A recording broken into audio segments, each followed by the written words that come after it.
GST చాలా మంది చేనేత కార్మికులు బాధపడుతున్నారు.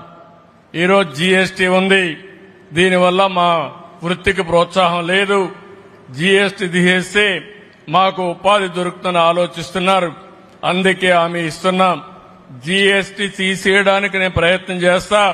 ఒకవేళ తీసేయలేకపోతే మీరు ఎవరైతే చేనేత కార్మికులు ఉన్నారో రీఎంబర్స్మెంట్ ఇచ్చే విధానాన్ని తీసుకొస్తానని చెప్పి నేను హామీ ఇస్తున్నా.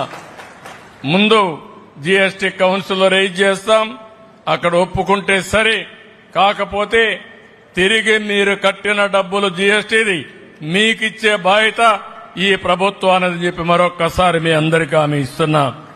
దీనికి ఎంత అవుతుందో ఎస్టిమేట్ చేయాల్సిన అవసరం ఉంది. ఇది కూడా ఎస్టిమేట్ చేస్తాం. ఒక 70-80 కోట్లన అవుతుంది. ఎంత అవుతుందమ్మా? రఫ్ గా మన వాళ్ళు చెప్పింది 67 కోట్లని. ఎంతైనా పర్వాలేదు, మీకు న్యాయం జరగాలి. మీకు న్యాయం చేసే బాధ్యత మాదని మరొక్కసారి మీ అందరికీ హామీ ఇస్తున్నాం.